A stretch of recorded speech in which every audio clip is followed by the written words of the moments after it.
Assalamualaikum, salam perjuangan. Selamat kembali ke Ahyat Ishak Show.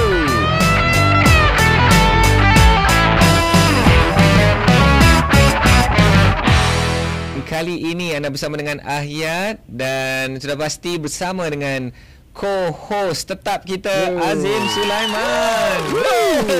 Semangat hari ini. Salam perjuangan buat penonton-penonton podcast setia Ahyat Ishak Show. Ya, and thank you kerana Azim terus setia bersama dengan kami. Yes. Dan Azim, hari ini kita ada episod khas. Kita special. Kita tak ada nak cerita lain melainkan kita nak bercerita tentang hartanah di Johor. Wow, apa specialnya Johor ni? Apa special? Azim ada cerita lah sikit tu, nantikan kupasan Azim. Tapi basically Azim, ada penonton dan pendengar kita ni mungkin orang Johor. Bangsa Johor. Oh, sorry. Bangsa Johor. Dia tak orang Johor. Oh, macam tu Okey. Orang mana? Saya orang KL. Orang KL. Kita tak sebut bangsa KL. Tak sebut bangsa KL, kita bangsa Melayu. Tapi Johor ni dia luar biasa lah. Yes. Sebenarnya isteri saya dia punya atuk nenek dia dari Johor lah. Okey, so ada bangsa Johor tu juga lah. Adalah sikit kan. Isteri kan. Okey. Tapi basically bila bercerita pasal Johor ni, mungkin ada orang yang memang orang Johor, bangsa Johor. Dan dia minat Johor tu, because dia dah memang orang kat situ. So apa kena-mengena dengan kita yang duduk di tempat lain ni di Malaysia? Tapi sebenarnya nak kena ambil tahu juga apa cerita Johor ni, Azim. Johor, betul. Because manalah tahu, mungkin kita boleh tengok-tengok apa yang nak invest kat sana, peluang kat sana. And bila kita dah tahu apa yang sedang berlaku di Johor, at least kita boleh benchmark, kita boleh compare apa yang sedang berlaku di Selangor, di Pahang, di Perak dan sebagainya. Okey. So Ayat nak terus masuklah ke dalam topik kita hari ni. Okey, boleh tak tunjukkan? Ayat, saya dapat tahu Ayat tak boleh tidur. Saya tak boleh nak tidur selepas baca satu artikel dari New Straits Times. Kita nak upkan. Kita nak upkan artikel ini. Dan artikel ni disebut apa tahu, Azim, yang buat saya macam tak boleh nak tahan. Dia kata Johor is the state to watch next year. Maknanya tahun 2024 ni Johor punya tahun lah. Tahun Johor. Tahun Johor 2024 je.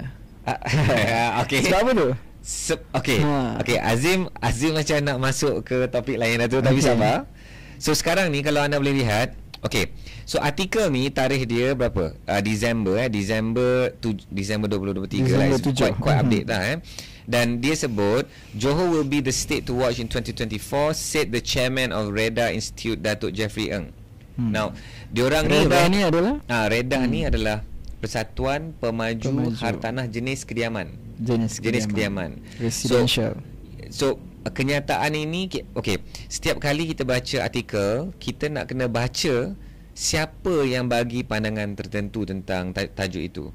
So tajuk ni dia cakap hartanah di Johor memang kira macam Johor ni tahun depan. It's going to be the best year for Johor lah. So kita nak tahu juga siapa yang cakap macam tu. Betul. Adakah mungkin pembeli sendiri, atau mungkin bank, mungkin pemaju, mungkin pihak kerajaan. So siapa yang cakap benda ni penting. So bila kita tengok pemaju punya persatuan, dia kata tahun depan tu bagus. So daripada situ je, apa yang bermain di fikiran Azim? Okay, down. So kalau dari segi pemaju sendiri yang mengatakan is best year, next year for Johor, so maksudnya ada peluang-peluang kita for investor lah. Okay. Dan itulah yang menunjukkan pihak pemaju ni excited lah pasal tahun depan. Positif. Kan? It's a positive year kan. Okay. So satu, Azim, apa yang pemaju rasa bagus, mungkin rakyat tak semestinya rasa bagus. Betul, setuju juga. Kan? Kerana benda tu mungkin menguntungkan pemaju. Pemaju je lah untung. Tapi macam mana rakyat nak untung? Kat situlah yang kita kena belajar, nak melihat kenapa pemaju cakap tahun depan ni bagus. Okey. So itulah yang menyebabkan Ahyat tak boleh nak tidur malam tu.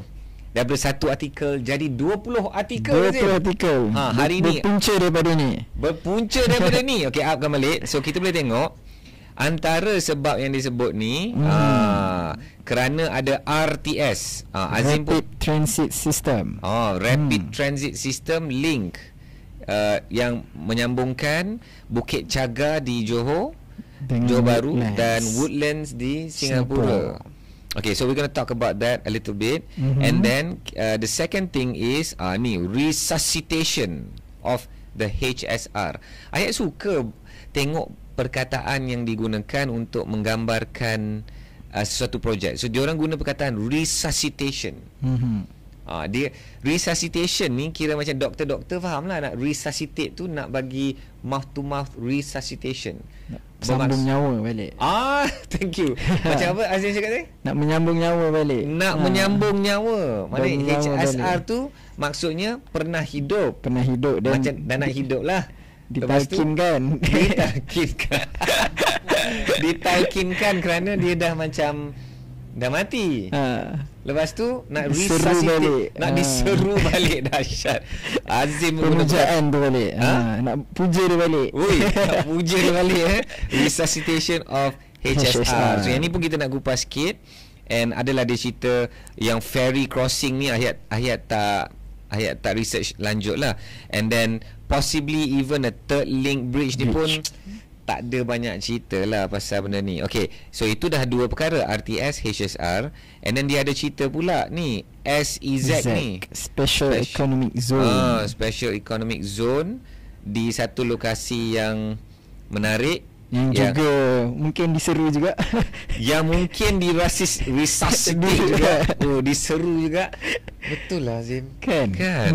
So Forest City Development yang akan hampir-hampir menjadi ghost town. Okay, tak tahulah hampir-hampir Ataupun menjadi sudah. atau sudah. Okay. So daripada artikel ni dia menunjukkan kenapa orang kata tahun depan tu very very interesting. Okay. So can we go to RTS? Okay.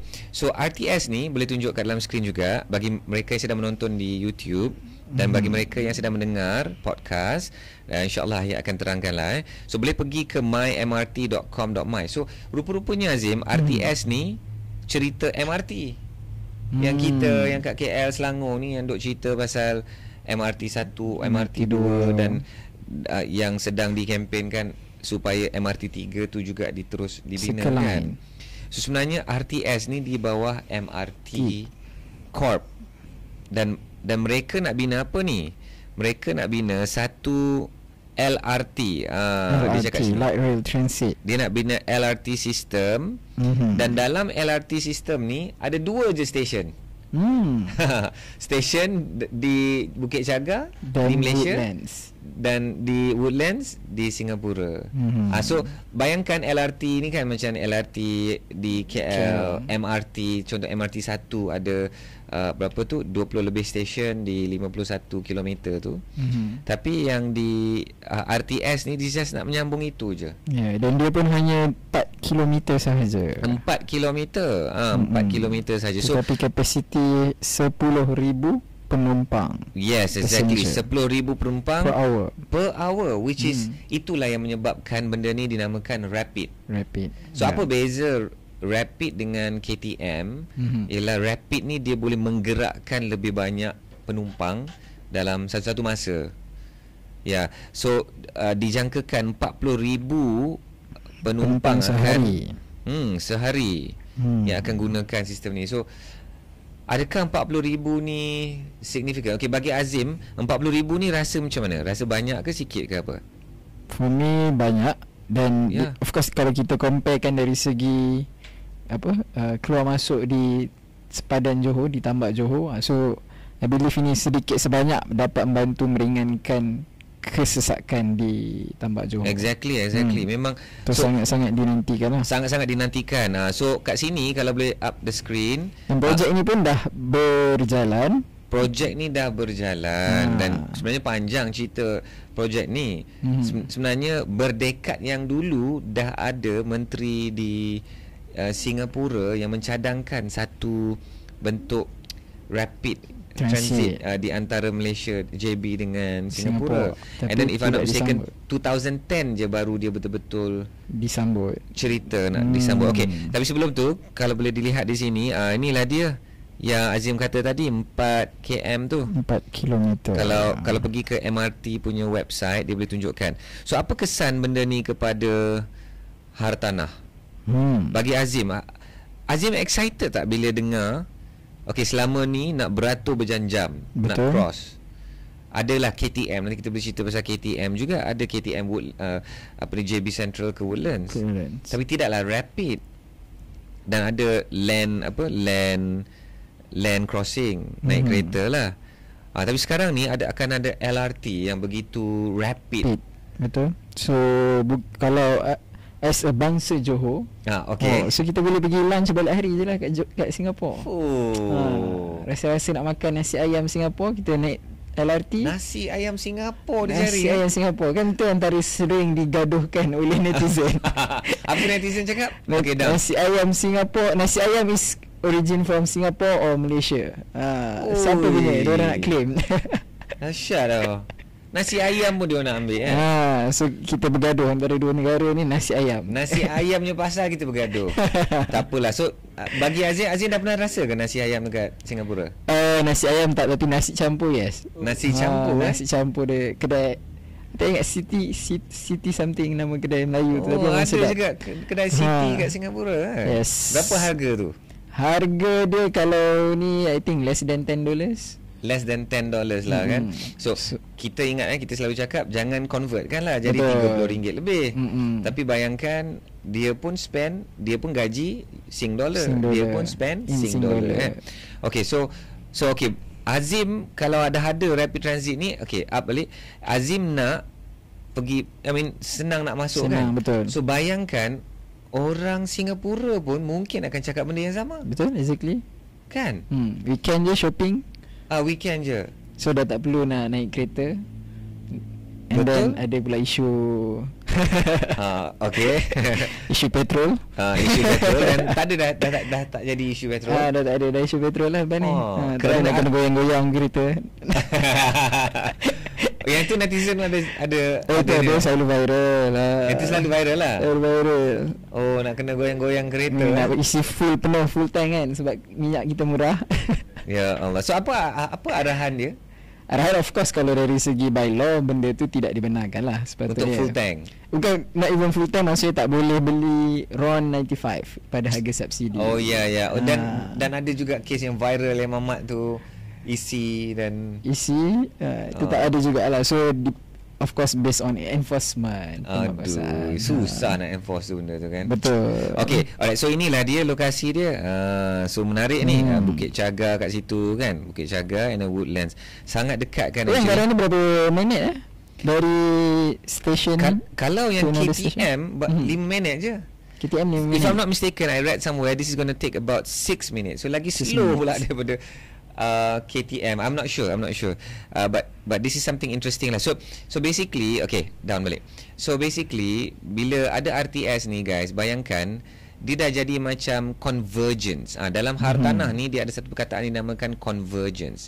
So contohnya KL and Selangor is already fully converged. Because kita dah tak tahu dah yang mana KL yang mana Selangor. Klang Valley. Dia dah panggil Klang Valley, and sekarang ni bak kata sifu kita Ho Chin Soon, Raja Peta, dia kata Greater Kuala Lumpur. Kita dah kena banyak bercakap Greater Kuala Lumpur. So kita dah tak tahu dah KL kat mana, Selangor kat mana. In fact saya ingat lagi masa saya pergi ke Portugal. So Antonio ni dia ada 2 rumah yang dia buat investment. Masa economic crisis dekat Eropah, dia dapat hantar anak dia ke universiti kerana duit dari 2 rumah investment tu. Because business architect dia dah jatuh, tapi investment hartanah tu masih boleh hidup dan dia boleh sekolah. Rental yield lah. Rental yield daripada, dan dia dapat rental. Dan 2 orang anak dia tu nak menjadi pelakon, tapi masa saya jumpa dia, saya tak dapat jumpa anak dia. Bukan itu maksud cerita saya, bukan point dia. Point dia bila dia tanya saya, Ahyat, where are you from? I said Malaysia. So where do you stay? So saya katalah KL. Padahal masa tu saya duduk Subang Jaya. Subang Jaya is Selangor. Tapi kita dah cakap KL. Ini contoh convergence.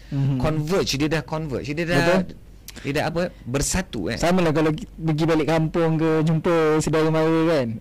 Tanya kerja mana? KL. KL kat mana? Dekat Shah Alam. Tapi Shah Alam Selangor. So bayangkan guys, so perbualan ni is real tau. Betul. And what is going to happen in Southern Johor ni? So there's going to be a convergence. Dia dah rasa macam seamless bila dah mudah untuk kita pergi ke salah satu lokasi itu, contohnya Woodlands and JB tu, dan kita akan rasa macam this is just one big happy family. And benda tu akan translate dari segi percakapan kita, dari segi mindset kita, dari segi ekonomi, dari segi policy. So it's really exciting lah. So benda ni dia pastinya akan kesan kepada hartanah. Of course hartanah di yang dekat dengan JB ni dia akan cerita apa tau Azim? Kita dekat je dengan stesen Bukit Jaga. You boleh walking distance. Walking distance. Ada yang walking distance jauh sikit, ada yang walking distance dekat sikit. So benda tu akan menjadi perbualan, akan menjadi cakap-cakap, dan of course as developer dia akan jadi tu as a selling point dia lah. As a developer and selling point. And of course benda ni dah tak banyak lagi lah, tanah-tanah yang dah dekat kat situ dah banyak dibangunkan. Dah mature. Manalah tahu akan berlaku lagi pembangunan semula kepada mungkin hartanah-hartanah yang dah dibina di sana. Ayat tengok pun Ayat baru kebelakangan ni Ayat banyak turun ke Johor untuk membantu satu bisnes ni nak teropong hartanah ni, dan banyaklah turun ke kawasan itu, dan tak nampaklah lagi tanah-tanah kosong yang boleh dibangunkan, because cerita RTS ni dah lama. Bayangkan, Azim tahu tak RTS ni dijangka pada peringkat awal sepatutnya siap bila? Azim tahu tak? Tak tahu. Dia sepatutnya siap 5 tahun dulu. 5 tahun lepas. Because ceritanya 2010 dah dibuka cerita pasal RTS. Yang mereka targetkan nak siap 2018. Sekarang 2023. It's rapid development sekarang ni, pembangunan yang rapid. Dan akhirnya nanti dijangka siap let's 2020. see 2020. Dan dijangka siap boleh up. Ni dia. Up 6. Dia dijangka siap 2026. For me, tak kisahlah orang nak kata alamak lambat lah, ini sembang lah. Bagi saya, it's work in progress, and the progress is very fast, and I'm excited. Kita doakanlah benda ni akan siap hujung 2026. So 2026, if I'm not mistaken, sama dengan LRT 3. LRT 3 di bukan KL, bukan KL tapi di Greater KL, daripada bandar utama ke Johan Setia. Bandar utama. Bandar utama ke Johan Setia. That's right.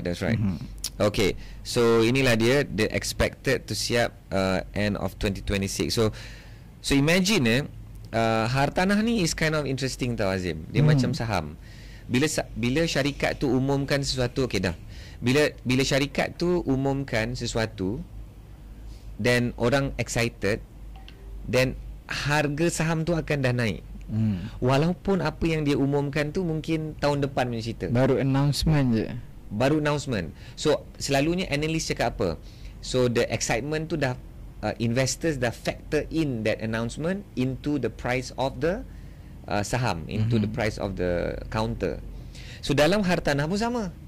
Bila ada pengumuman macam ni 2026, barang ni nak siap 3 tahun lagi, 2026. Sekarang orang dah excited.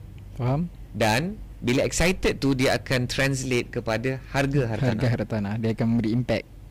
So orang akan jual future price. So kalau ada pemaju, dia jual future price. Kalau landowner pun dah bijak dah, dia pun tengok kita punya podcast. Landowner pun baca surat khabar, baca artikel. So dia pun cakap, wow, artikel. Landowner pun boleh nampak ceracak-ceracak tu semua dah naik. So dia pun cakap, okay, harga sekian-sekian. And mungkin harga tu tak logik kalau ikut market price. Dia dah menjual future price. Inilah orang kena faham benda-benda macam ni, dia memberikan kesan macam tu lah. Pesan macam tu. Okay. And the other thing that I want, and by the way, semua ni kita akan share dalam show notes lah. Okay. Dan apa yang saya nak tunjukkan ialah satu lagi. Okay. Dia ni ada satu artikel ni oleh Yahoo. Yahoo. Dan dia ditulis bulan Julai. Okey, mana yang saya nak tulis ni? Okey, ada juga yang ramai tanya berapa harga ni. Azim tahu tak berapa harga RTS ni? Projek ni nilai dia kalau lah pada tahun 2019 tu dah dibina. Kan sepatutnya dah siap. Tapi kan apa yang berlaku 2018 kan ada tsunami politik di dalam Malaysia. So kerajaan yang dah memerintah 60 lebih tahun tu 60 lebih tahun telah bertukar. Dan kerana itu banyak projek-projek mega ni tak dapat diteruskan. So antaranya RTS ni pun macam dah nak ditahan atau disemak semula. Dan ketika itu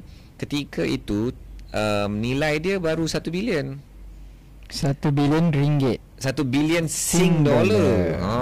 Dan sekarang ini kosnya adalah 2 bilion. 2.9 bilion. Hampir 3 bilion. Dia macam 3 kali ganda naiknya kos dia. 2.9 bilion Sing dollar bersamaan 10 bilion ringgit. 10 bilion ringgit. 10 bilion. Untuk berapa kilometer tu nak naik kilometer. Dalam 5 ke 6 minit saja, kos dia sekian banyak. 2 stesen. So 5 bilion per stesen. Dah jadi penganalisis infrastruktur. So it's and interestingly 39% is cost Malaysia tanggung kos 39% dan Singapura akan tanggung 61%. 61%. I thought this was an interesting topic. Jadi dari segi jajaran tu kilometer tu mungkin lebih banyak di kawasan Singapura. Okay, kalau kita tengok tadi balik kan. Kalau kita tengok balik map tu macam tak macam sama banyak je. Kita masuk dengan perairan tu, sempadan perairan. Perairan tu mungkin lebih kat dia. Maybe whatever it is, dia orang menanggungkan most of the cost. And the cost is so much more lah. Okay, ini boleh cerita lah in some other topic lah. But basically inilah cerita RTS. So RTS is very exciting. Actually brother, okay, sekarang ni pun dah ada dah ni. Okay, up balik. Sekarang ni pun dah ada dah KTM from JB Central to Woodlands. Saya pernah naik untuk KTM. Saya tak pernah naik, tapi bila saya turun ke Johor baru-baru ni, which was 2 days ago, saya pergi dengan seorang consultant, because kita nak design kedai untuk seorang the group founder ni. Dan dia pun cakap kat saya, Ayat, ni kalau nak ambil kereta berjam-jam you kena tunggu. Ambil je KTM 5 minit dah sampai. But of course dia ada dia punya proses lah. Di tempat kita, di JB Central tu, di CIQ kita tu, dia kena lalu dan kita boleh touch passport je down. Touch passport je. Dan kita masuk KTM. Masuk KTM je sampai dekat Woodlands, dia ada immigration. Dan immigration dia clear kan, kita dah boleh have access to kepada yang dalam video tu ditunjuk taksi atau bas yang pergi ke MRT station terdekat untuk pergi ke seluruh Singapura. And the price was berapa ya? Price berapa dia cakap tadi? Price untuk KTM ni? Ni RM5. Oh ya, RM5 lah. Itu yang RM5. Harga rahmah lah. Harga rahmah. Terima kasih kerajaan. So kalau yang untuk LRT ni kita tak ada estimate lagi kan how much tiket dia. Not sure. Okay, boleh tak upkan balik? Ini dia, proposed RM5 fare for Malaysians on Johor Bahru Singapore shuttle train draws mixed responses. Azim pick up tak cerita ni? Kenapa ada juga yang netizen duk kecam juga ni? Ini apa yang dekat sebelah Malaysia ni dia gembira lah kan, kerana dia bayar cheaper fare. Tapi dia tulis kat sini, but others have criticised it as being unfair in subsidizing train tickets for Malaysian workers in Singapore who earn more than their counterparts in Malaysia. So mungkin ada rakyat Malaysia yang dia tak dapat guna pun KTM ni.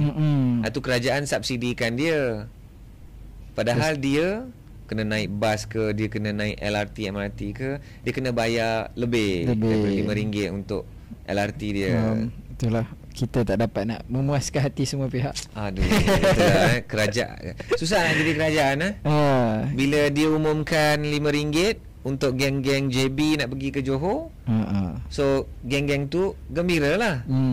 Tapi geng-geng dekat KL, geng-geng lah, sebab diorang pula kerja dekat Singapore, so earn in Sing dollar, convert to Malaysia ringgit, double triple, tapi bayar harga tiket Rahmah. Itu because kerajaan yang subsidikan. Kerajaan yang subsidikan. Ini ketidakadilan. So macam mana? So kerajaan kena subsidikanlah juga. Betul. Pekerja-pekerja yang naik LRT, MRT di KL ni. KL. Betul ke? Siapa kita ada My 50? My 50 kan? My 50 ada Unlimited pass. Unlimited. Itulah dia. Okay, so sebenarnya dah ada banyak video-video yang boleh tengok. Saya dapat lihat di YouTube banyak video yang tunjuk pengalaman diorang naik KTM ni. And ramai antaranya I think more videos done by Singaporeans. Tapi saya dah tengok satu video ni by keluarga Cheng. Keluarga Cheng ni, this guy is kind of cool. Dia bercakap Malaysian, English and bahasa. Dia isteri dengan 2 orang anak. Tapi dia menunjuk macam mana dia pergi pagi sampai lebih kurang macam 9 pagi. Dia masuk guna KTM tu, dan dia pergi all the Christmas punya celebrations yang sekarang ni ada. And dia balik tu lebih kurang 9 malam. Macam fun pula tengok. And I like that guy video. Tak banyaklah views dia, tapi interesting. Dia menunjukkan the whole process. Of course dia tak tunjukkan proses kat immigration because no cameras allowed lah kan. And a lot of YouTubers dari Singapura yang menunjukkan pengalaman mereka tu, and rata-rata kata diorang ni macam diorang macam surprise sebab efficient, it's clean, the train is comfortable, the process is mudah. So far itulah, YouTubers tak adalah yang kecam pula benda tu. Of course adalah cakap macam kena beratur panjang and so okay lah. Maybe kita boleh buat Kembara Hartanah nanti. Kembara Hartanah dari JB Central naik KTM, masuk Woodlands, edisi khas podcast Hayat Izzat Show. Macam okay tak? You guys okay tak? Nak tak Hayat pergi tu? Kita pergi balik hari, pergi siang, pergi lunch dekat Singapore, makan nasi ayam Singapura. Actually kat Singapura apa yang best? Makanan apa yang best? Boleh tak tulis kat dalam komen? Kami akan bacanya. And nanti bila kami ke sana, kami akan raikan nama anda. Apa tu yang sup merah tu kan? Sup merah itu. Sorry, saya masa kecil-kecil dulu adalah selalu juga. Tapi sup tulang merah tu ya? Sup tulang merah. Yang tu asal dia dari mana tu? Geng-geng Singapura yang sedang menonton dan mendengar podcast ni, pastinya yang saya tak tahan dulu, diorang kata durian pun dari Singapura. Durian pun dari Singapura. Tak boleh nak terima. Aduh, yang ditanamnya di Malaysia. Aduh, okey. Berbalik kepada topik kita. Kalau nasi ayam tu kan tak habis nanti. Nanti tak habis, okey. Tapi kalau isu nasi ayam tu yang pasti beras daripada Malaysia. Beras dari Malaysia bukan dari Thailand? Bukan. Dari Thailand atau Malaysia, tapi bukan daripada Singapura. Okey. Tak ada bendang di Singapura lah. Tak ada bendang di Singapura. Itulah actually kan part yang diorang kata ni asal daripada sini, asal daripada sana. Hayat rasa kelakar lah because macam budak-budak ni kan, dia macam kau tak boleh kau. But it's a apa tu, national pride lah. National pride. Betul. Belum cerita lagu, makan kan. But for me kita jangan ambil serius sangat lah. Fun je lah kan. Okay. Alright, so kita nak bercerita tentang Special Economic Zone ni. Okay, SEZ. Okay, so sebelum nak cerita pasal KL Special Economic Zone ni, okay, kita ceritalah dulu. So ada pengumuman ada Special Economic Zone ni, and of course you know where it is lah, Country Gardens tu kan. So apa yang disebut ni new catalytic projects like the Johor Singapore Special Economic Zone, and of course HSR akan menjadi sangat-sangat bagus lah. Yang ni siapa yang kata? Bank RHB analyst Loong Kok Wen ni dia kata inilah benda-benda yang akan menyebabkan bukan sahaja hartanah di Johor tu akan boom, Azim, tapi generally the economy. So when the economy is good, so income is good, and indirectly dia akan melimpah juga kepada hartanah lah kan. Johor MB pun dia kata Johor can be the next Shenzhen. Okay, new SEZ. Mana tu saya nak buka tu. Johor ada dekat artikel yang sama daripada NST tadi. Okay, ni which is related to that.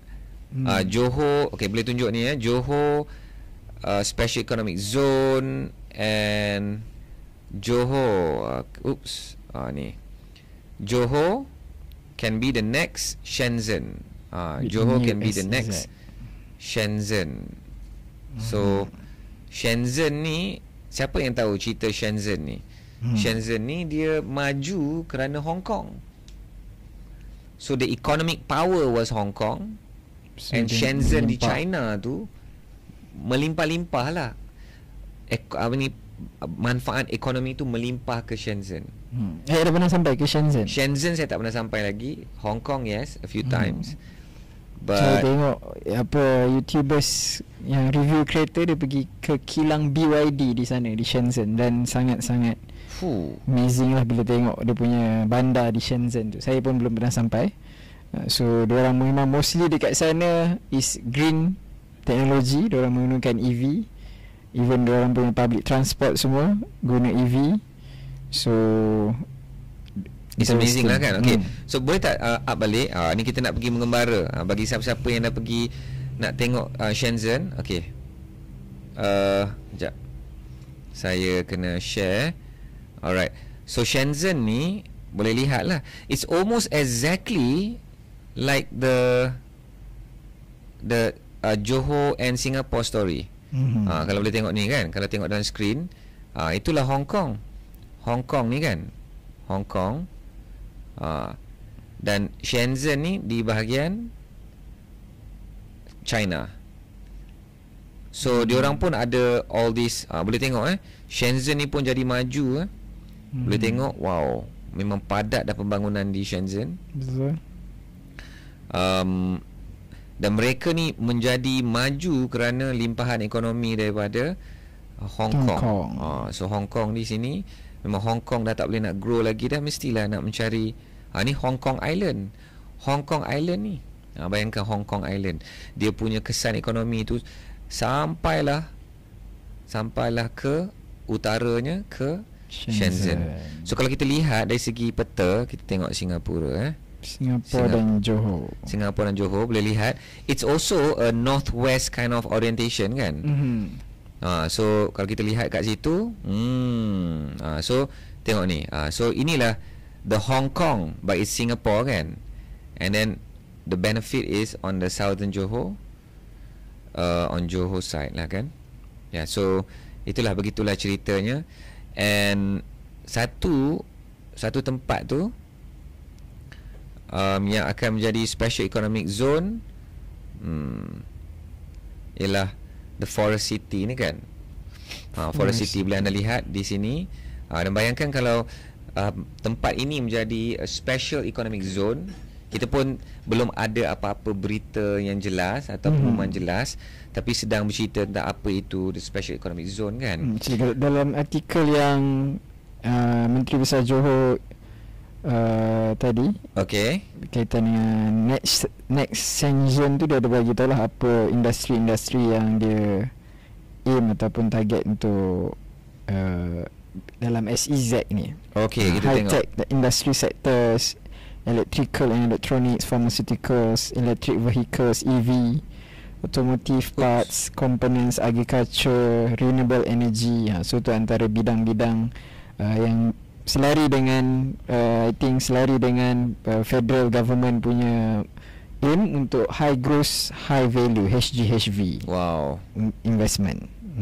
So inilah yang Azim sebut tadi, high tech industry sectors, electrical, electronics, pharmaceuticals, electric vehicles kan, automotive parts. Itu antara industri ataupun bidang yang diberi tumpuan lah untuk SEZ ini. SEZ, yeah. So it's I agree, it's a strategic location. I mean, for Johor and Singapore, dan kita pun tak sabarlah nak melihat.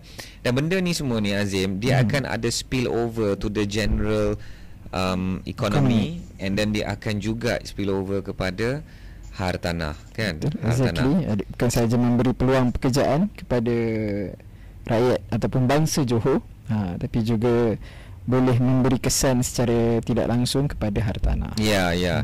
And I think Ahiyat nak membawa lah okay, stop. So Ahiyat juga nak membawa kepada kisah kisah apa tu, Azim kita lihat di Johor ni, because ceritanya ialah hartanah Johor, it's going to be the year 2024 kan. And bayangkan bila Johor ni dia boom kerana benda-benda ni lah, booster RTS, HSR dan sebagainya, SEZ. So dia ada banyak headlines tau. Kadang-kadang headlines ni penting. Bagi Ahiyat lah, betul, headlines ni penting. Especially for Malaysian, saya rasa sangat penting. Sebab orang baca headlines je. So kadang-kadang dia boleh jadi clickbait je. Orang Malaysia dia baca headlines je. Sebab tu kadang-kadang headline pun reporters yang kurang bertanggungjawab ni, dia akan bagi clickbait yang panas, sensasi. So orang pun terus kecam tanpa membaca apa isi kandungan tersebut. Wow. So headlines, yes, saya setuju dengan Ahiyat, headline sangat penting. Headline sangat penting kan. And kadang-kadang headlines ni dia boleh memberi kesan kepada hartanah. Bukan kerana headline tu betul sangat pun. That's my point tadi kan.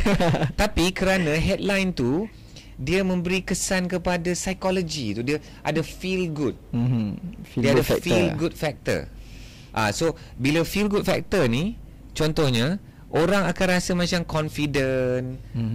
Okay, confident ni satu. Headlines ni juga dia boleh membuatkan kita kita rasa macam hopeful, macam ada harapan.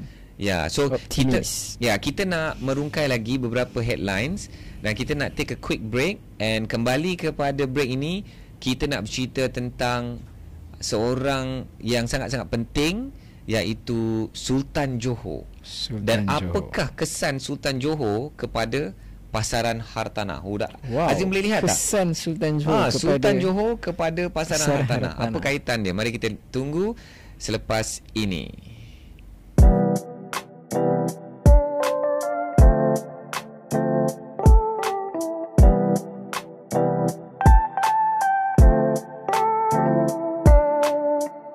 Okay, Assalamualaikum. Selamat kembali ke Ahiyat Ishak Show.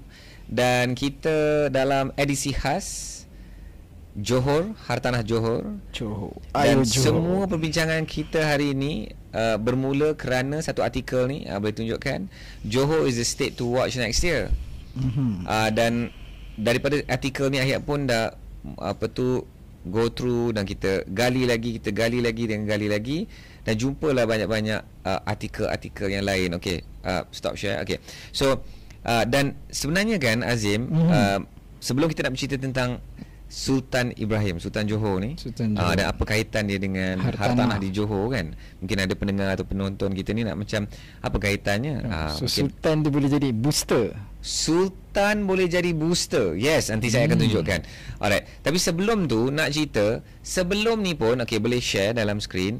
Sebelum ni pun tak ramai orang tahu bahawa hartanah di Johor ni memang top.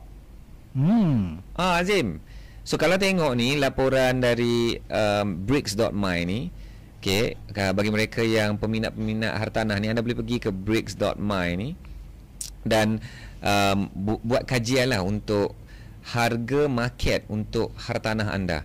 So kalau anda nak semak, harga rumah, harga sekian-sekian kan, harga hartanah yang nak dibeli, rumah kita duduk sekarang, boleh type in alamat, lokasi dan sebagainya untuk tengok. Tapi itu bukan apa yang saya nak kongsikan hari ni. But kalau kita tengok dalam residential ni, okay, kalau kita tengok semua hartanah jenis kediaman. Kita nak tengok dalam semua ni, dalam top 10 ni, ni menyenaraikan top 10 location berdasarkan bilangan transaksi. Saya kena ulang hartanah dalam bilangan, maknanya top 10 dalam bilangan transaksi di Malaysia adalah, tengok ni, Bukit Tinggi, Kota Masai, Bandar Putra, itu Kulai, Taman Johor Jaya. Adalah pula nombor 5 baru Bukit Raja. Bukit Raja. Bukit Raja nombor 5, maknanya dia top di Selangor ni adalah Bukit Raja. Maknanya top dari segi transaksi hartanah. Taman Saintex Johor balik. Okay, of course sebelum tu Setiawan, Perak, and then adalah Selangor dekat Taman Sentosa, Taman Universiti, and Taman Baru Permasjaya di Johor. So dalam top 10 ni guys, dalam top 10 ada 7 lokasi hartanah di Johor. Daripada top 10 di Malaysia. Di Malaysia. Hartanah jenis kediaman. And as you can see, kalau tengok ni, as you can see, top 10 ni semua adalah hartanah jenis landed. Semua adalah jenis hartanah landed. So, bermaksud orang di Malaysia dia membeli hartanah landed. Dan inilah harga-harga dia. Bayangkan Taman Bukit Indah ni, harga dia, harga median, harga tengah dia ialah 650,000. And as you can see, the rest tu is okay lah, 290, 430 dan naik 775 ni. Tengok ni di Selangor, di Selangor top dia ialah di Bukit Raja, Bandar Bukit Raja. Dan harga median dia ialah 775,000. 775,000. Maknanya lokasi yang paling banyak transaksi, which is 189 transactions di Johor, berlaku di Selangor, adalah top dia ialah di Bandar Bukit Raja, and harga dia 775. So kita boleh tengok lah yang lain ni, harga tengah dia lebih kurang 200 lebih, 300 lebih, 400 lebih. Top 1 tadi di Johor, di Bukit Indah. Bukit Indah dia punya median price 650,000. This is an interesting number that we have to see lah. So ramai orang tak sedar bahawa memang hartanah kat Malaysia ni, Johor memang top. Because geng-geng Selangor, geng-geng KL ni, dia memang akan rasa kita lah yang top, kan? Seolah-olah the whole Malaysia ni always revolve around Greater Kuala Lumpur. Memang orang paling ramai kat situ, transaksi paling ramai, banyak pun di sana. Tetapi kalau dilihatkan hartanah jenis kediaman ni paling banyaknya di Johor. Okey, akhir nak tambah lagi sikit. Kalau tengok top 20, guys, jom kita tengok top 20 Top 20. Top 20 ada, tengok ni, Johor, Setia Indah, Horizon Hills, Mutiara Rini, Taman Perling, saya ada shop lot kat situ, Bandar Baru Sri Alam, Pulai Mutiara, and Puteri Wangsa. Dalam top 20 ni, maknanya total ni ada 7 lagi top. Maksudnya dalam top 20 ada 14 lokasi dalam top 20 adalah di Johor. 14 lokasi. So apa yang Azim rasa bila dengar data ni?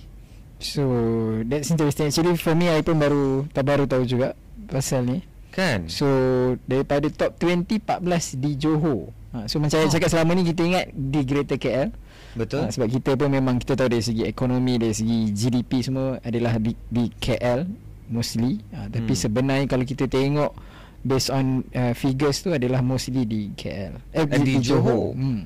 So 14 daripada 10 lokasi paling banyak transaksi di Malaysia ialah di Johor. Dan itu sebelum 2024.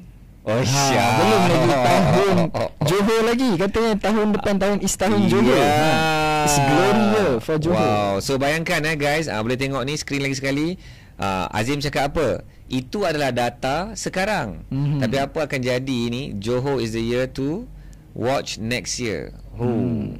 So mungkin akan meletup-letup lagi lah. Betul. Apa yang sedang berlaku di Johor. And inilah yang saya nak membawa kepada seorang ikon dari Johor, yang boleh seorang manusia menjadi booster kepada hartanah di Johor. Just tak ada lagi dekat tempat lain. Tak ada lagi di tempat lain, pada pandangan Ahyat lah. Especially bila tu dia, boleh tunjukkan, bila kita punya Sultan Ibrahim, Sultan Ibrahim dia buat banyak statement ni recently. Yes. Antara statement yang bagi Ahyat nak kupas statement-statement yang lebih dekat kepada isu-isu hartanah lah. Nanti Kang kita dah masuk isu-isu politik, bagilah podcast lain yang kupas. Nanti tak ada topik pula podcast boleh support lah dia orang macam apa salahnya. I think now number 1 podcast politik is KS KS apa maksud dia? Keluar sekejap. K for Khairi, S for Syaril. Nah, so bagilah dia orang kupas. And in fact dia orang pun dah jemput TMJ. Manalah tahu dia orang boleh jemput Bakal Agung. So basically what were some of the statements that Sultan Johor made lah. So dia cakap Sultan Ibrahim wants HSR revive, realign to pass Forest City. Dia bukan hanya nak menyeru balik hidup HSR tu. So dia apa orang kata, diseru balik, satu batu bunuh dua ni. Macam tu lah. One rock macam mana? One rock, one stone kan. One stone kill two birds. One stone kill two birds lah. Dia nak hidupkan HSR dan Forest City sekali. So Ahyat punya pandangan? Saya baru nak tanya Azim. Ni sebab dia dah ada SEZ di Forest City, cadangannya, dan dia nak tambah lagi dengan booster HSR. No, my immediate feeling is why not? To me it's a grand plan kan, the whole Forest City. Of course ramai orang ada banyak sangat komen pasal Forest City ni. It's too ambitious. It was supposed to be $100 billion ke $100 billion ringgit development. It's crazy big. It's so ambitious. Bayangkan diorang nak bina satu bandar baru di laut. Man-made island. Kan sepatutnya ada 3 island lah. Dia ada residential island, dia ada dia punya the commercial island. I mean kita pun pergi waktu awal-awal launching. Kita pun pergilah. Yes, Azim. Naik bas. Yes. Ingat tak dalam bas? Sembang tidur dekat hotel dia. Dapat tidur kat hotel dia secara percuma. Yes. Lepas tu balik. Kita duduk kan dengan pantai dia. Dia ambil dia ambil pasir dari mana dia, kan dia cerita, I tak ingat pasir tu dia ambil dari mana. Betul. Daripada padang pasir ni, daripada Dubai ke I might be wrong. Betul. And then dia ambil very futuristic palm trees tu dari negara mana. It's such a grand plan. Bagi jadilah. So I rasa kenapa, apa punca, of course orang kata one of factor kenapa projek ni is, orang kata boleh dikatakan one of the worst project dekat ni. So adakah orang kata because one of it because of PKP, because of COVID-19 pandemic. So itu antara faktor lah kenapa menyebabkan projek Forest City ni gagal. I don't know. Maybe this statement is wrong, but kejatuhan Country Gardens tu dia macam sekali dengan kejatuhan kerajaan pada tahun 2018 tu. Kejatuhan Country Gardens di China. Dan sekarang ni pula kejatuhan Country Gardens di China kan, with all the masalah membayar balik hutang dia berbilion-bilion tu. Kalau tak silap dah declare bankrupt kan. Dah declare. Okay. So benda tu is also is a bad news lah for Malaysia. And of course Country Gardens Malaysia kata yang berlaku kat China tu China lah, kat Malaysia ni kita fight lah kat sini, because kat sini gelanggang lain, kat sini ada market yang lain, sales lain. So for me this statement yang ingat tak sebelum kita break tadi, kan kita kata pasal hartanah ni dia boleh berubah kerana statement, kerana apa tadi, tajuk, kerana headline. This is a headline that I want. Bukan kerana saya ada apa-apa pun dengan Forest City ke apa, but it's in general. I mean, if Forest City or special economic zone tu maju, I mean the whole Johor is going to maju. And Malaysia, the narrative of hartanah Malaysia dekat Malaysia pun dia akan jadi bagus. Yalah. Because now every media in the world is running this story. In fact, I'm not joking, Azim. In fact, there was a media group from Washington dapat Ahyat punya nombor. Wow. Dia contact Ahyat, dia cakap kita nak buat satu eksklusif nak cerita pasal Country Garden. Ayat boleh tak bagi sedikit komen tentang Country Garden? Saya cakap no way. Dan saya tanya kawan-kawan hartanah lain, seorang pun tak berani nak bagi statement. Kenapa? Kenapa Wih, dahsyat. Sampai ke Washington dia orang nak mendapat berita daripada ni. In fact, banyak lagi lah yang the news portal ni nak bagi ulasan. Ayat cakap tak apalah, Ayat bagi ulasan dekat podcast je lah. Sepatutnya Ayat ambil peluang tu. No, because I know okay. One reason why I know diorang ni nak run a negative story. I see. Confirm diorang nak cerita buruk lah pasal benda ni. Lepas tu dah pula ada nama si Ayat ni. Okay, dia twist pula statement Ayat. Okay, maybe they will twist, but even though I'm trying to say something good or positive, nice, but it will not sound nice because the whole story is going to be negative. Because we have to understand the media ni dia akan run ikut gelombang. So gelombang tu bercerita pasal Country Garden tengah nak bankrupt, and then dia cerita pula ni ghost town. Ada pula satu video dekat YouTube dia menceritakan Country Garden is the number one worst mega project in the world kan? Kan? Okay. Bukan Ayat cakap, is the Mat Saleh tu kan? Memang bentuk viral. Ada geng-geng hartanah dia bagi link. Ayat, kita malu ni Ayat. Malaysia dah digambarkan macam ni. So dia Ayat ada terasa lah satu perasaan patriotic and nationalistic. Boleh ke macam tu? Nationalist. I mean when the international media nak cerita buruk pasal kita kan, especially from western side. Definitely. Of course kita tahu lah antara geopolitik antara China dan US. Betul Azim. Dah lah dia daripada Washington, mesti dia nak memang goreng sampai hangit ni. Lepas tu nama aku pula masuk dalam.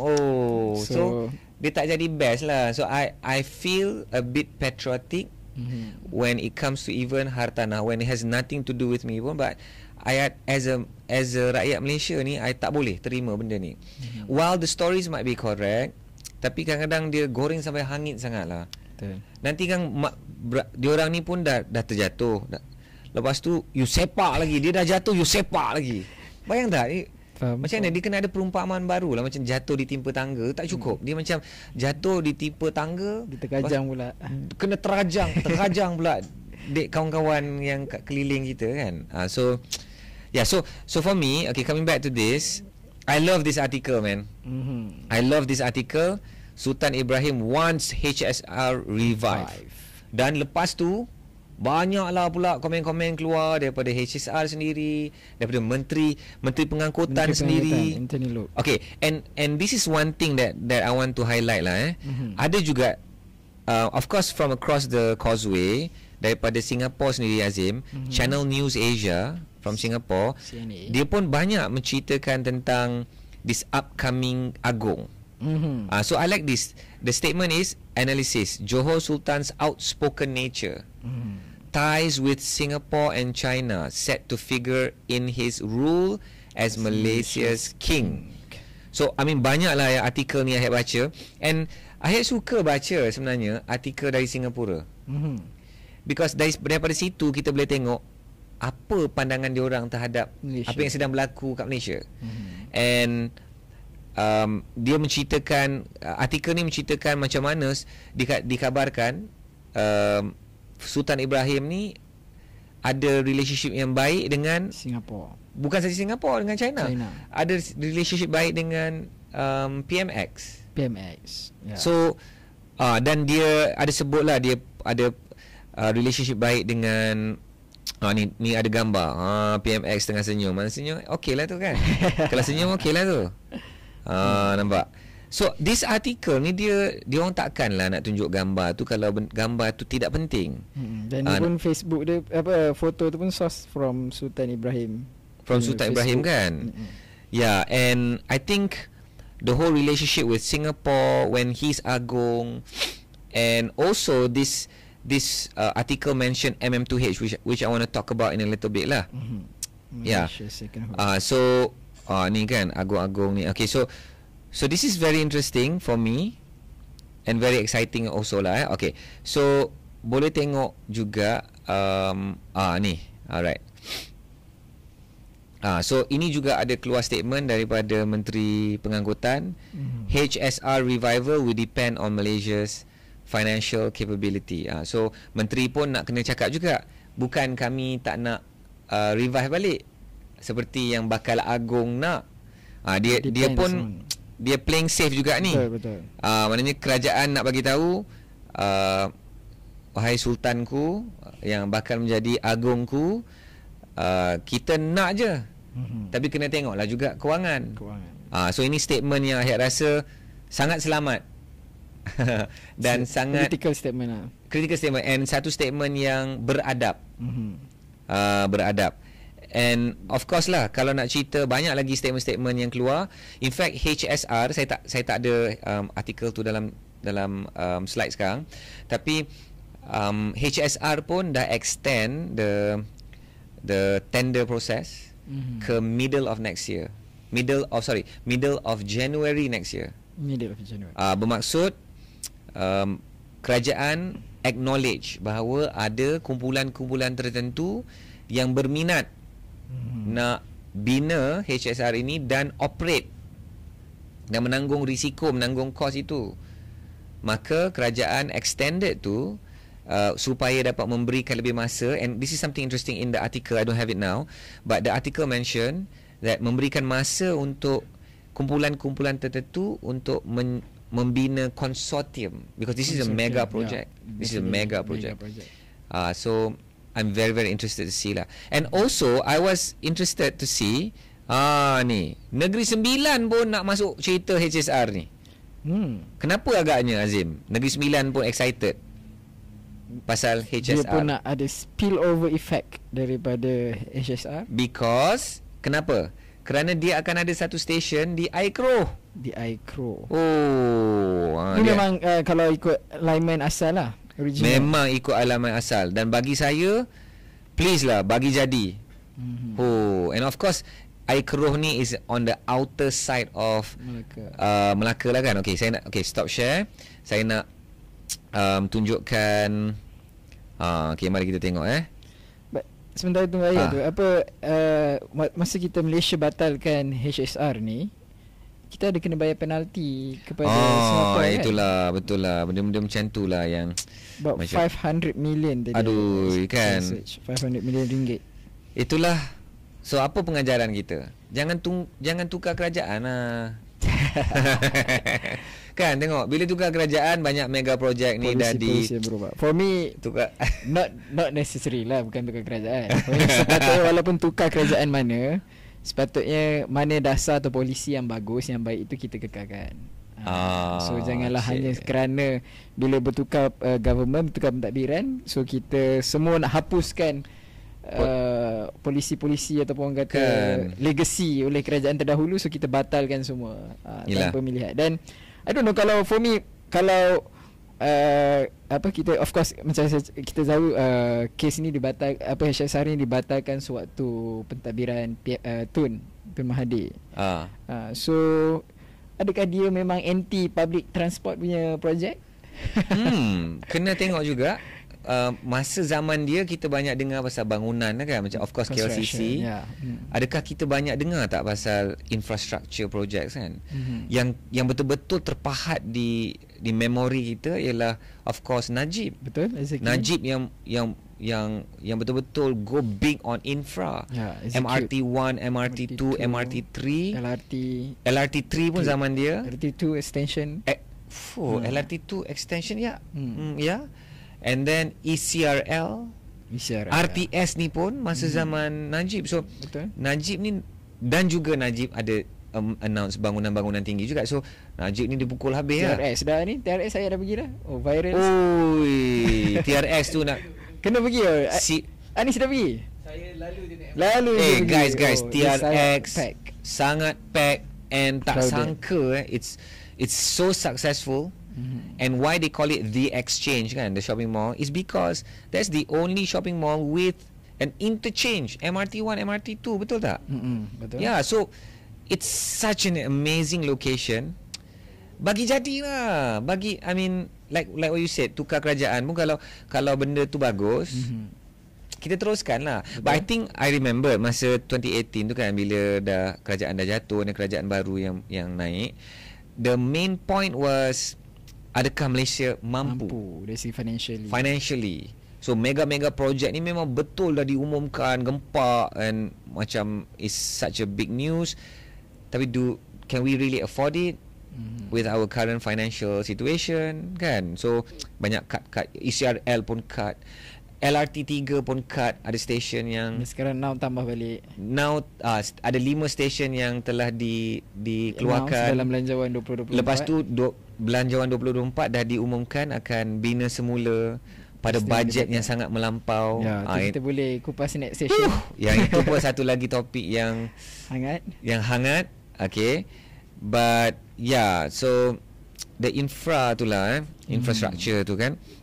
Alright. So kita buka cerita pasal air keruh. Jom kita tengok skrin saya. Okay. Air keruh. Alright. So air keruh, kalau kita lihat air keruh ni, dia it's on the, of course Melaka town itself is on the southern side lah kan, kalau kita nak tengok roads. And kita boleh tengok kat sini, this is on the northern side ni is where the highway is, Plus Highway, and this is Air Keruh, and this is where where most of the things happen lah kan. Melaka town is in the center. So bayangkan kalau bila ada nanti HSR station di Air Keruh ni, pastinya akan meledakkan pembangunan di sebelah sini lah. And kita boleh lihat pun banyak greenfield ni. Greenfield ni kita sebenarnya tak susah sangat kita nak belajar peta hartanah ni dan nak melihat kesan dan perancangan dan planning. So dalam hartanah ni dia ada brownfield and greenfield, right? Brownfield ni memang literally brown. Tempat-tempat yang dah dimajukan ni memang brown. Dan tempat-tempat yang belum dimajukan ini green. Kita boleh lihat bila kita dah ambil satellite, kita melihat dari mata satellite.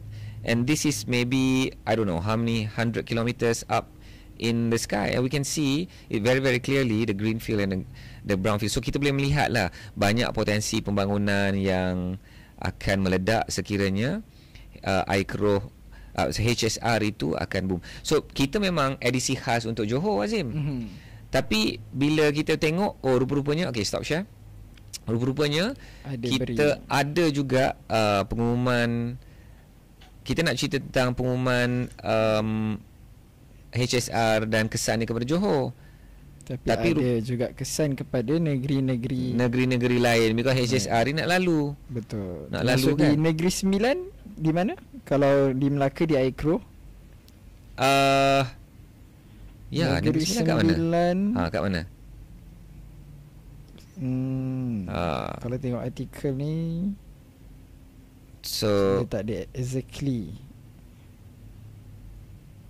Okay, so kalau kita tengok infrastructure BRT, Labu is proposed to be built in Labu Nilai. So akan menambah nilai dinilai. Ya. Di Labu Nilai. Di Labu Nilai kan. 52 kilometer di Negeri Sembilan untuk HSR. Ya. Okay. Stesen di Labu. Alright, so itulah ceritanya HSR ni yang dah disebut oleh Sultan Johor, yang mana dapat memendekkan perjalanan dari KL ke Singapura selama 90 minit. 90 minit. So kalau tengok, kita dengar podcast dah sampai dah. Aduh. Kalau tengok movie kat Netflix, kita tak sokong Netflix sekarang.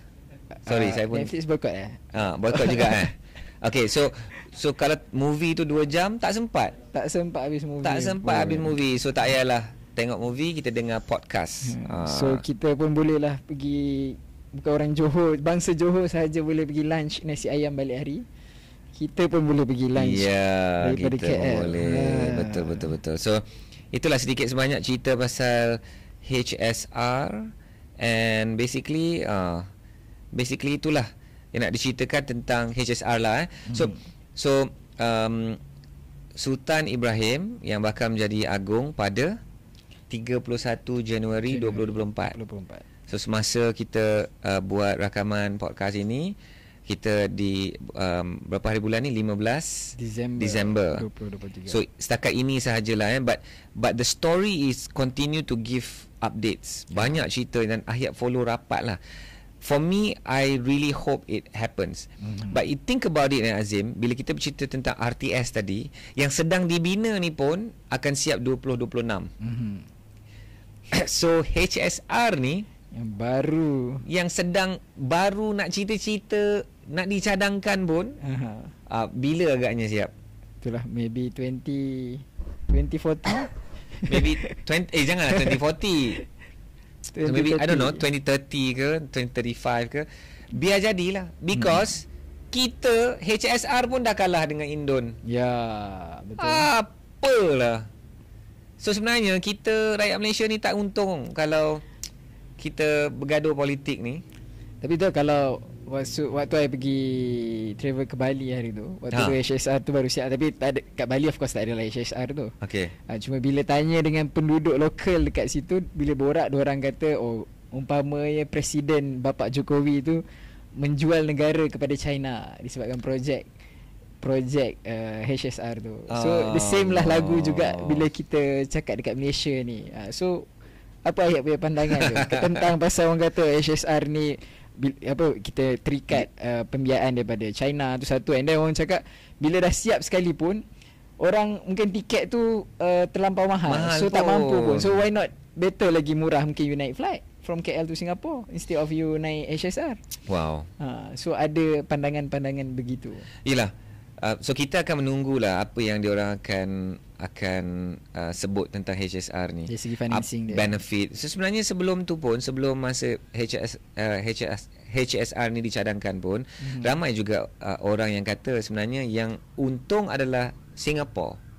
Singapore akan lebih untung daripada Malaysia bila ada HSR. Fares pun diorang punya dari segi fares, buying power diorang, dari segi currency because diorang. currency, betul.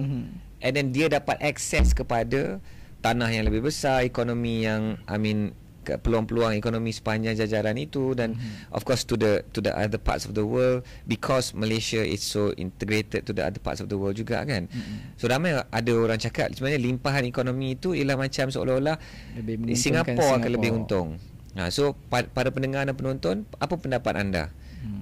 HSR ni antara Malaysia dengan Singapura ni, siapa yang akan lagi untung? Malaysia ke Singapura?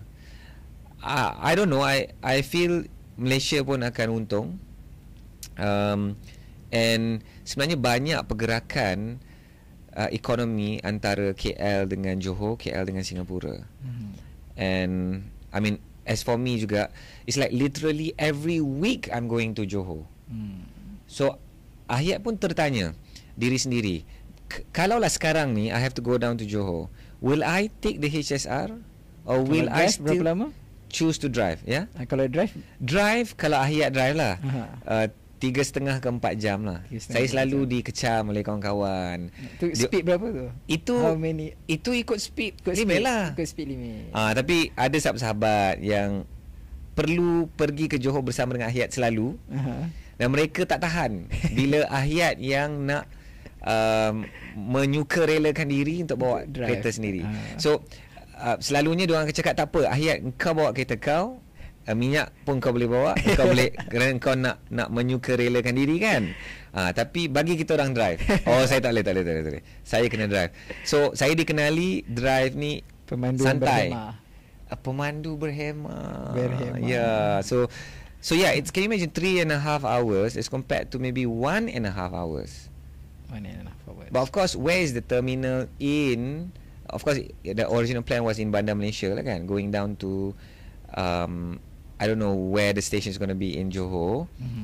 But dah sampai Johor tu, Azim, ada keperluan yang berbeza untuk saya kalau saya naik HSR. Betul, dari segi nak pergerakan. Ya, so itu juga ada cerita. Betul. Johor pun nak ada LRT sendiri. LRT, and ada juga bus rapid transit, BRT sendiri. BRT tu dah lama diorang cerita, tapi LRT tu sekarang sedang diceritakan kan. So I mean, So now they really have to study lah the feasibility if Johor really can support the LRT system. Tapi kalau ikutkan jam dia, ya Allah Azim, dahsyatnya. Betul. Rasanya Betul kalau lah. kalau dari segi jam, Johor tu dah sama maju je lah dengan sama macam KL lah.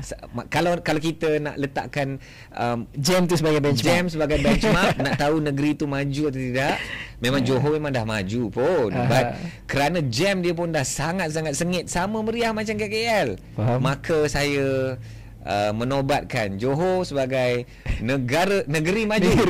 Negeri maju, sama maju dengan KL. KL sebab jam dia. I don't know if it's real, but I was talking to a friend there. Dia cakap, okay, tempat yang kita nak pergi tu, dia cakap, Ahiyat, kalau you bertolak sekarang pukul 6 petang, tak tahu you sempat tak nak solat maghrib. Ui, saya cakap, dahsyatnya. Sampai macam tu sekali nak masuk ke kawasan Tebra. Masa tu kita orang dekat JB Central lah. JB yang dekat dengan CIQ. I said, ui, dahsyat sangat tu. Tapi orang Johor sendiri dah tahu dah, the jam is very, very bad lah. Yeah. So, ceritanya, Azim, tak habis lagi. Ada satu lagi cerita yang saya nak bawa, which I'm very, very excited. Ini dia. Saya nak tunjukkan. Tu dia. Apakah? Tunjuk dalam skrin. Nvidia to partner Malaysia's YTL power in $4.3 billion. Nvidia ni apa pula ni? Nvidia ni bukan calang-calang. Nvidia ni syarikat teknologi yang sangat-sangat penting dalam AI sekarang ni. Ayat Ishak. Bukan Ayat Ishak dan bukan Anwar Ibrahim. Bukan tapi BMX. dalam artificial intelligence. Intelligence. And mungkin ramai gamers atau yalah computer geeks ni dia kenal Nvidia ni sebagai the gaming processor lah untuk main game dia orang ni. Tapi basically Nvidia ni is powering artificial intelligence. Dan saya sebenarnya terbaca artikel ini. Dia lalu dekat feed saya because saya dah tentukan topik-topik apa yang saya nak, dan dia lalulah dekat feed saya dekat Google. Dan bila saya baca ni, tahu tak kenapa saya nak baca tajuk ni? Okey, kalau Azim tengoklah artikel ini, Azim nak apa yang bermain di fikiran Azim?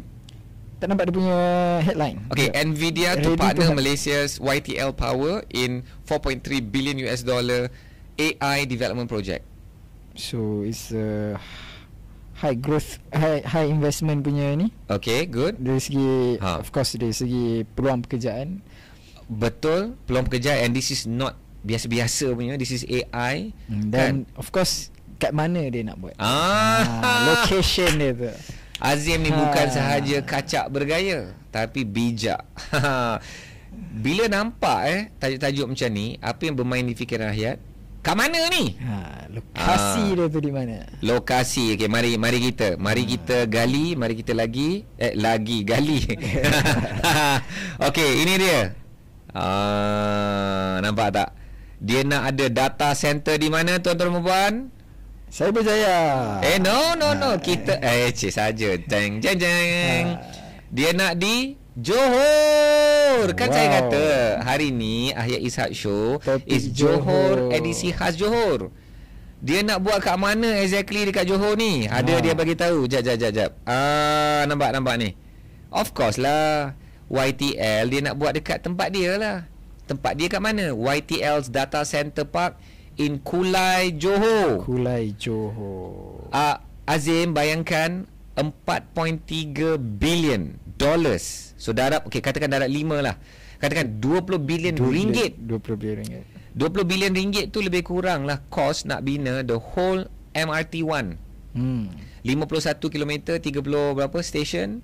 31 station tu nilai dia about 20 plus billion. Bayangkan 20 billion tu akan dilaburkan. Dan Azim boleh tak, dan penonton-penonton semua boleh tak bayangkan apa ni, duit turun dari langit macam hujan duit ni sebanyak 20 bilion ringgit di Kulai Johor.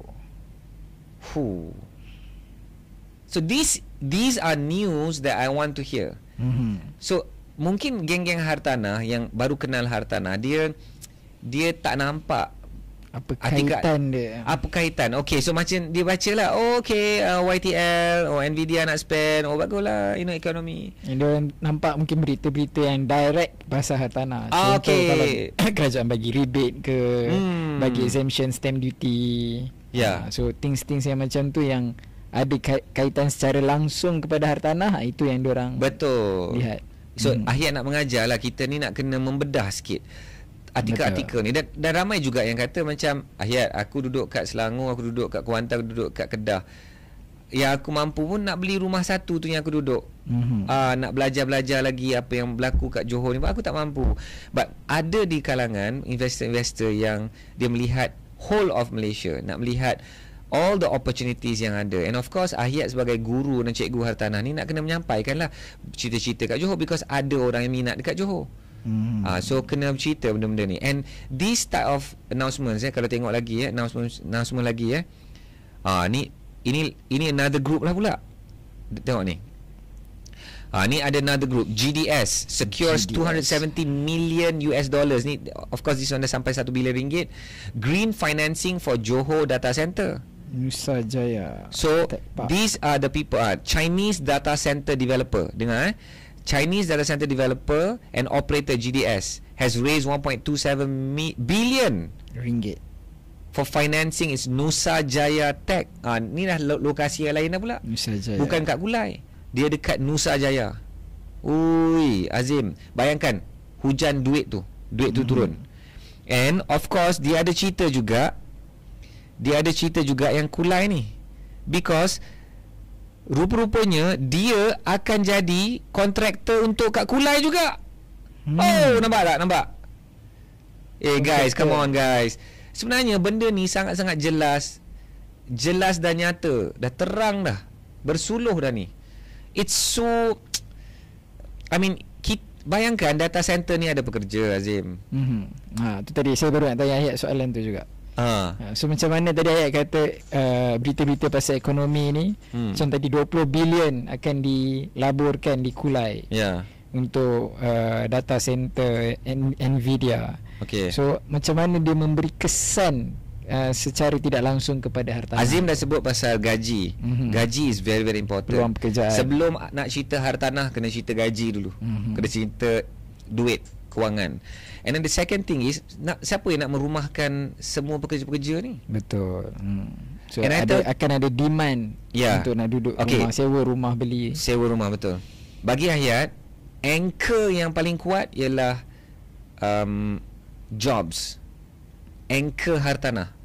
Maknanya kita kalau nak betul-betul selamat, kalau you dapat pilih satu lokasi yang anchor dia ialah kilang-kilang besar macam ni, you call this heavy industries, or data centers, maknanya high tech industries, because diorang ni spend billion, Azim, ratus-ratus juta. Kalau dia tak ada mood nak berniaga, bulan depan dia nak pindah, tak. Lain lah kalau macam gerai kat tepi jalan, kita demam, tutup kedai, pindah, jalan ni tak berapa meriah, kita tukar jalan seberang.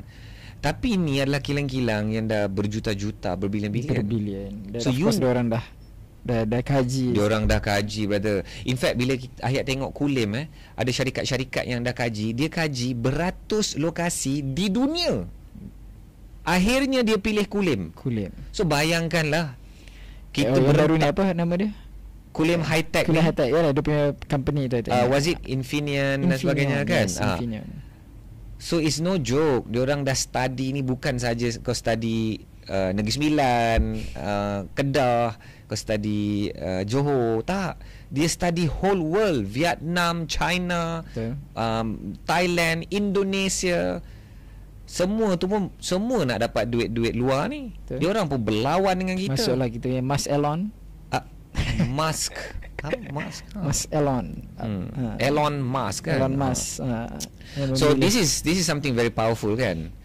So banyaklah cerita kalau boleh tengok. And I think this type of boleh tunjukkan skrin. Nvidia's Jensen Huang is in town and will be meeting PM Anwar and YTL for talks. Inilah dia. This is the founder. Dia terkenal dengan jacket leather jacket. Trademark dia. So syarikat Nvidia ni memang is gonna is confident Southeast Asia will be major tech hub, and Malaysia is going to be the focus for data centers. Saya nak tunjuk gambar dia dengan PMX. Gambar-gambar macam ni bagi saya penting Ya, dia tengok dekat PMX post dekat dia punya IG. So dia kata Jumaat lepas Nvidia ni punya CEO ni, siapa tadi nama dia, Jensen ni. Jensen. Dia bagi tahu akhirnya dia jumpa Perdana Menteri AI pertama. Dia joke. Inilah betul-betul Perdana Menteri AI yang akan mengangkat industri AI. Dia joke dengan PMX lah. Oh, baguslah. Azim follow bagus. Okay, so benda-benda macam ni dia akan memberikan kesan. Dan saya pun okay, stop share. Saya pun ada satu artikel yang saya nak tunjuk. Sekejap yang mengenai jap. Yang mengatakan tentang Johor, dia yakin dia dapat settlekan masalah hartanah tidak terjual ni. Oh ya. Dalam masa 3 tahun. Ni okey, tunjukkan ni. So dalam semua berita-berita ni, tuan-tuan dan puan, sahabat-sahabat semua, so saya ada baca satu artikel ni. Johor Housing Exco aims to clear unsold properties within 3 years. So everything falls into place tau, Azim. When you have everything, including economy, all these big news coming in, and then with the Agong factor kan. So I believe lah this statement will be true lah. And it's realistic. Thank you, that's the word I was looking for. Will be realistic. And saya sebagai pemerhati hartanah dan pecinta hartanah, industri hartanah, sebenarnya unsold property ni adalah satu beban ekonomi kepada negara dan kepada negeri. Kita pun baru ada kupas topik tu dalam kita episod pun ada ni. kupas. And I really want to see kita move on. And pada pendapat Ahyat kan, we cannot move on if we have this big problem that is like hounding our back. Problem dia ialah hartanah yang siap dibina tak boleh dijual. Because yang ruginya ialah ada orang kata padan muka pemaju. Siapa suruh bina benda yang rakyat tak nak beli? Tak mampu. Which is which is fair, which is a fair judgement and a statement. But pemaju-pemaju ni lah juga yang nak membina hartanah yang betul. So diorang dah diajar dengan masalah yang besar sekarang ni, dan mereka perlu faham benda ni. And mereka perlu membina hartanah yang rakyat beli, yang nak beli. So if they can solve their problem right now, Azim and sahabat-sahabat semua, barulah mereka ni boleh nak move on and bina benda yang betul lah sekarang ni. So dah taubat, so bina. Dah taubat dah taubat hartanah, so dia akan bina benda yang baru. Okay, so basically itulah sedikit sebanyak yang saya nak kongsikan. Banyaklah saya nak contoh. And finally, very very briefly saya nak kupas juga cerita tentang MM2H. So ada juga disebut dalam artikel semasa mendapat statement daripada Sultan Ibrahim. So Sultan Ibrahim ni is very outspoken. Dia, kenapa kita bercerita tentang Sultan Ibrahim, Sultan Johor, bukan hanya kerana edisi khas Johor ni, tetapi kerana dia bakal baginda lah kita yang di Pertuan Agong YDPA. Dia akan menjadi Sultan Ibrahim bakal menjadi Agong. And saya membayangkan polisi banyaklah benda-benda yang akan bergerak because dia sangat outspoken. And kita pun nak membaca apakah benda-benda yang Sultan Ibrahim sebut tentang ekonomi, tentang hartanah kan.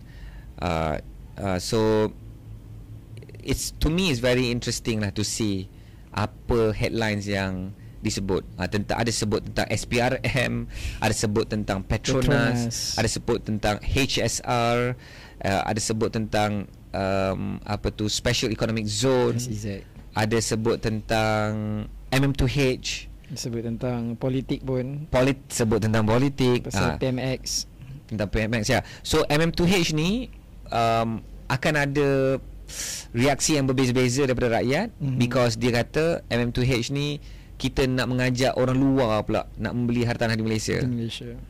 So it's mixed reaction lah pasal MM2H ni, but whatever it is, we have to make it friendly because kita nak apa tu foreign direct investment, FDI.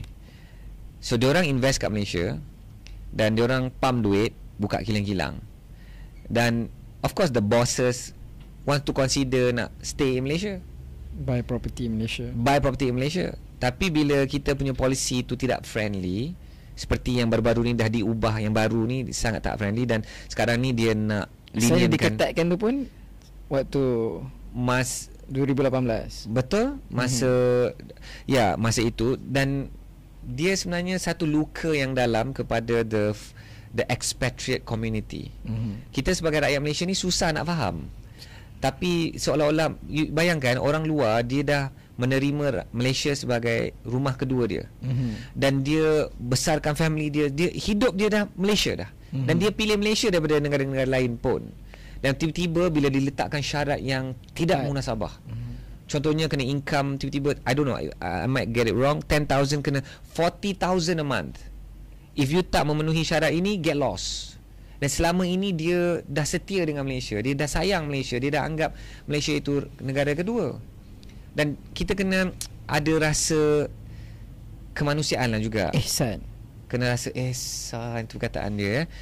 So MM2H is another issue, tapi bila dilonggarkan, of course dia akan ada property tourism. At one point that was quite active. Ahyat pun kenal ramai orang yang buat property tourism, yang bawa bas-bas dari China, berbondong-bondong naik bas turun Malaysia, makan durian, makan sedap-sedap, pergi tengok hartanah, lepas tu balik. Itu je. Bayangkan berbondong-bondong diorang datang. Dan for the city tu pun katanya one of target plan asalnya adalah untuk investor daripada China. Memang betul ya. So these are some of the announcements tuan-tuan dan puan yang Ahyat dah sebut ni, yang menyebabkan Ahyat setuju dengan artikel asal, which is artikel asal yang mengatakan 2024 is going to be Johor's year. Johor is the state to watch next year in 2024, khususnya dari segi hartanah. So glory year for Johor. Yeah? Glory year.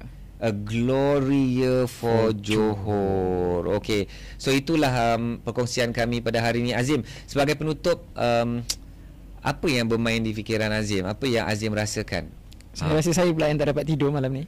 Oh, Azim pula yang tak dapat tidur malam ni. Kenapa? Sebab tadi saya cakap lah, everything dia fall into place bila benda tu semua related secara directly ataupun tak directly, dan which is of course everything yang kita kupas hari ini adalah topik-topik yang berkaitan ekonomi, tapi dia related kepada hartanah. Dan of course macam sebut banyak statement-statement yang outspoken yang dikeluarkan oleh Sultan Ibrahim. So especially contoh dari segi political, kita tahu one of factor kenapa ekonomi kita ni mungkin agak ketinggalan beberapa 2-3 years ago sebabkan dari segi political punya problem, ketidakstabilan politik. Setuju. So dan dalam banyak statement yang dikeluarkan oleh Sultan Johor pun bukan hanya tentang pasal HHR, pasal SEZ, tapi juga dia kata beri peluang kepada PMX untuk selama 5 tahun, masa habis term lah. So hopefully tak adalah orang kata pertukaran kerajaan ni pintu belakang ke pintu depan ni ke, selama dalam tempoh 5 tahun ni untuk kita pastikan political stability tu, supaya semua yang kita cerita pasal HR apa semua ni dapat dilaksanakan. Bukan hanya semata-mata headline, tapi dia menjadi reality. Kalau tidak, macam saya kata, bila tukar government, tukar PMX, tukar Perdana Menteri, tukar pentadbiran, so dia tukar polisi, ubah polisi, so batalkan pula balik HR dan sebagainya. So itu hanya memberi kesan kepada ekonomi negara kita. Itulah I like your statement lah. Biarlah diorang nak sangat jadi ni kan, kerajaan kan, sekarang ni dah memegang kuasa, dan buat betul-betul. Betul. Dan kita pun ada, memang itu kita amalkan selama ni 5 years kita bagi tempoh, and then after 5 years tiba masa kita kuasa dikembalikan pada rakyat, dan kita decide, dan kita menilai, kita nilai adakah mereka ni perlu diberikan peluang lagi ataupun dihumban keluar Allah, dan tukarlah lagi polisi lah kan. So I don't know, maybe with PMX dengan semangat yang nak berikan dia betul-betul betul-betul freedom, bukanlah freedom, mandat untuk mentadbir dan membangunkan negara ini selama 5 tahun. And then now dengan Sultan Ibrahim sebagai agung, I don't know, I feel very hopeful. So I mean, with some of these statements lah, I mean, and I know some of the listeners or viewers ni dia akan mendengar dan melihat statement itu dari perspektif political. So and of course we have our own political opinions and stance kan. Betul. But I'm very hopeful for Malaysia for 2024 and beyond. Bagi jadilah. And in fact, now we are hearing stories. I mean, just this morning I heard stories that apa tu, dekat US diorang sedang menjangkakan rate cut. Diorang nak potong interest rate yang dah menaik menggila-gila ni. So next year kan, so we can imagine that maybe the global economy, in a sense, Malaysia will benefit from that, the currency exchange, economic wise. So I'm really hopeful lah. Ahyat sebenarnya sedang menjangkakan 2024 is going to be a good year. Tak ramai orang yang bercakap begitu. Kan? For me, Ahyat nak pilih jadi mata lebah yang melihat peluang dan bukan mata labah yang melihat sampah, masalah. It's a choice you can make, right? Betul. Yeah. So Azim sendiri dah cakap dia pun nanti tak boleh nak tidur malam. Bagaimana pula anda, sahabat-sahabat semua? Anda boleh tengok semua link di show notes kami, dan boleh buat kajian anda sendiri dan boleh bagi komen. Anda tak perlu setuju dan percaya. So we love to celebrate your opinions in the comment, and kami akan baca semua komen-komen anda. Thank you so much for the support and the comment. Please like and subscribe and share, and give your comments for this podcast bagi mereka yang sedang menonton di YouTube. Dan insyaAllah bagi sahabat-sahabat kita di podcast pun, kita meraihkan semua pandangan anda. Boleh cari kami di media-media sosial yang lain. Okay, any final remarks, Azim? Kali ni saya bagilah Azim sebagai final remarks.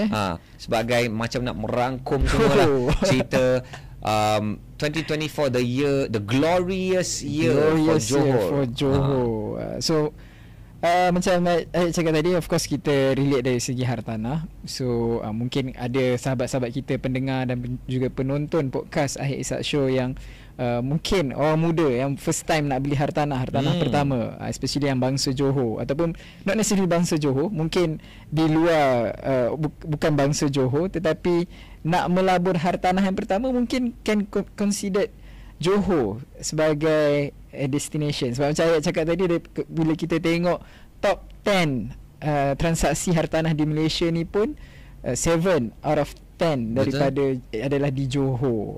So mungkin you can consider. And then dengan kita dah tahu tadi, macam di Kulai ada Nvidia punya data center.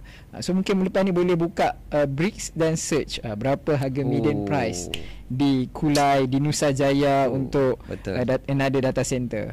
So itu mungkin penutup untuk pendengar-pendengar dan juga penonton podcast Ahyat Ishak Kami Show. tidak bagi buy call. Ya, betul. Kita bukan buy call.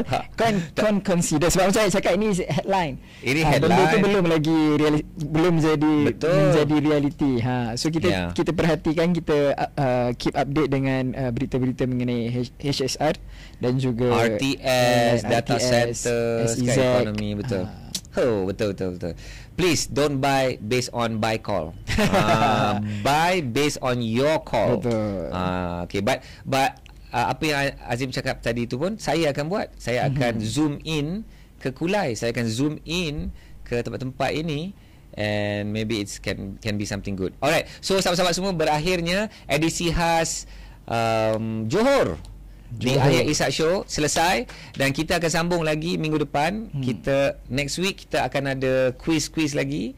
Next week kita ada topik-topik yang panas, yang sensasi. Yang rumah yang jadi daripada 1 juta lebih jadi 300,000 tu, manalah tahu kita nak kupas. Dan ada topik-topik lagi yang tengah hangat diperkatakan dalam industri hartanah. So sehingga kita berjumpa lagi dalam episod akan datang. Assalamualaikum warahmatullahi wabarakatuh. Selamat berjuang.